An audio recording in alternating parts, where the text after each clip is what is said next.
Namaskara. Welcome to Movement Nuances series. This video is the first segment of a series of talks with Guru Dr. Lalita Srinivasan.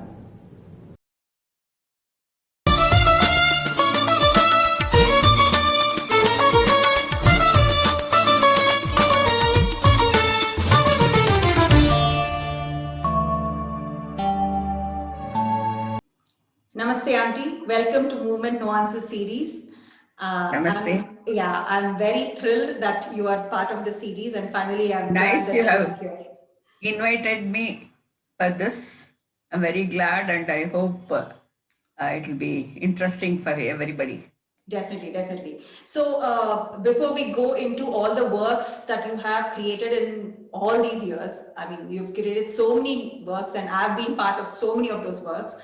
A few words, if you could tell about your teaching methodology, firstly, and then your creative methodology, both. So, you can start off whatever is coming in for you. I started learning classical dance when I was 10, and I went to H.R. Keshavamurthy Guru, who was running the Keshavamurthy Shala. For 10 long years, I was with him, and he was a meticulous teacher and a very disciplined one. And until today, have taught the adus he taught me because I feel they are very precise and apt for a beginner to practice. And later I went to Jejamma, Mugur School. That was when I was, after 33, 34 years, I went there. There was a break in my journey between my 22nd year and 33rd year with marriage and childbirth, and it happens to everybody. And also, not so intentionally wanting to take it up as a career, it just went on by itself, I think, got momentum and got built up. So at 33, I started again performing. And then I went to Jejama, who was supposed to be very good in the Mugur school, is supposed to be very good in Nritta. So I learnt the few advus and a few numbers from her. And also Padma Bhushana Dr. Venkat Lakshma, because I was keen on Abhinaya from the beginning of my childhood. So I learned a lot of Abhinaya from Dr. Venkat Lakshma. Later, I used to go down to Mysore to these two teachers. They were both court dancers of the Royal Court of Mysore. Dr. Venkat Lakshma did 20 years of service there. And Mugur Jejamma off and on used to dance at the court. She came from the Devdasi community, Jejamma, but Venkat Lakshma was from Banjara community. Both her mentor, Jatti Tayamma, was from a Jatti community, wrestlers. They were not Devadasis, but Jejamma was a Devadasi. The interesting thing about Mugur school is the varied advus are there and also exercises, which is particularly meant for dancers, they have developed. Nritta is stronger there than in the Jatti Tayamma's tradition. The Abhinaya is the highlight of that. This Madam's Venkat Lakshma's tradition. Because of the court ambience, the court used to be full of scholars. So they could do very little there in the court.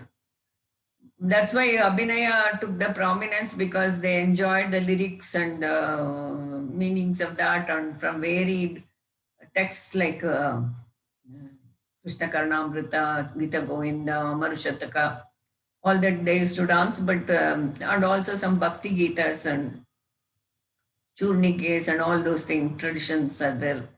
I don't have to go into that detail now. But anyway, when I started teaching only Keshavamurthy's adus. Then I added to that Jejamas, some various and different kinds of adus.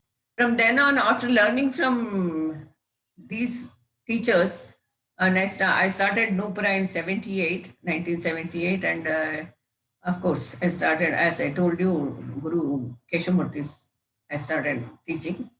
And then I wanted to sort of I believe that every student who takes in so much from teachers has to find her own path, her own way of her attitude and her personality and her understanding.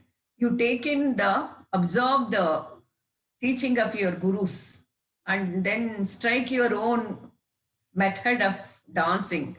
And also what suits your body, what suits your personality, and what cultural background you have had, the literature, music, understanding of the movements, everything, and adopt to those movements, how well it does.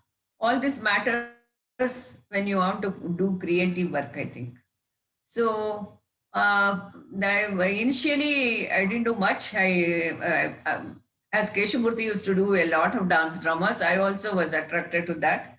I did a few dance dramas like Prem Bhakti Mukti, which had Hindustani music on Meera's life, but it had Bharatanatyam idiom to perform. So you see the changeover from the Bharatanatyam, which had to be adopted to Hindustani music, there was a lot of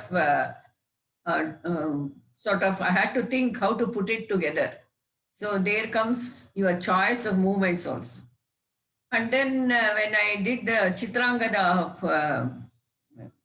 Jnanapita Vijeta Kuvempu, the literature was so strong and so very beautiful. I had to lean on that more than on the dance idiom, I think.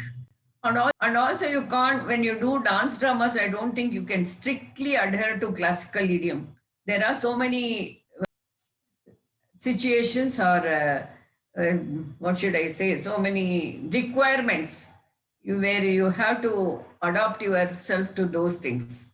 So you keep thinking of those things, and then you change your method of movement. Adus also, how you plan the adus, Varnam or Chatisaram or Tilanam, you'll have to choose and do that. And then when I came to this thing, Krishna Parijata, of course, it was totally leaning on the Bharatanatyam technique. And then I did Anveshane, a quest for God, eternal quest for God, where I had the help of V. Ramurthy, a great theater artist, and also he taught us mime. So I used mime along with dancing. It was the quest for God meant that from the caveman's time to the present day, how man is seeking God, searching for God. Initially, for the caveman who was looking for his own strength to live on this earth, what he had to do, how could he manage fire, water, all these elements, 5 elements. So we used mime there. I was good at movement and rhythm, whereas Ramurthy was good at mime. So together, our heads worked together, and then we planned things beautifully, I think. And then also later we took up this man goes to the moon, and then his beliefs in God are shattered at that point to some extent, because moon is somewhere in the heaven, we think. They were right there in the sky, and then you worship almost the sun and moon, and also that kind of, when man can be so powerful as to go to the moon. Once again, we used very mechanical like movements, and also with mime, and also we did the shooting of the rocket to the moon and all that. That was very interesting. And the last, this thing is something I would like to talk about, that last scene, whatever happens from caveman to the worship of the temples, and then man gets civilized and comes to the technological period and all that, and has found, invented brilliant things as we see today. And but still his quest for God has not ended. He is seeking, it may be God or some power which controls his life. seems to. And then he is always looking for that. So I used yoga and exercise movements there. And also I used costumes. Costumes also matter in these kind of productions. I used white and black mixed and black. So from ignorance to he steps on to the knowledge and then enlightenment. And as we come to Nisha Vibrama, as you know, you yourself has choreographed and danced in that. My thought for Nisha Vibrama was that we have always been doing mythological things. I would like to do something else other than that. So the night, the queen of the night, and Nisha Sukta and all those things attracted me a lot. And Dr. Ganesh found some lyrics for that from various Sanskrit texts and Kannada texts and all that. So we used them. And then we blended your contemporary with the neoclassical styles, and we found an answer to that. Thank you for watching this video. Follow us on Instagram for more updates. Make sure you like, share and subscribe to our channel.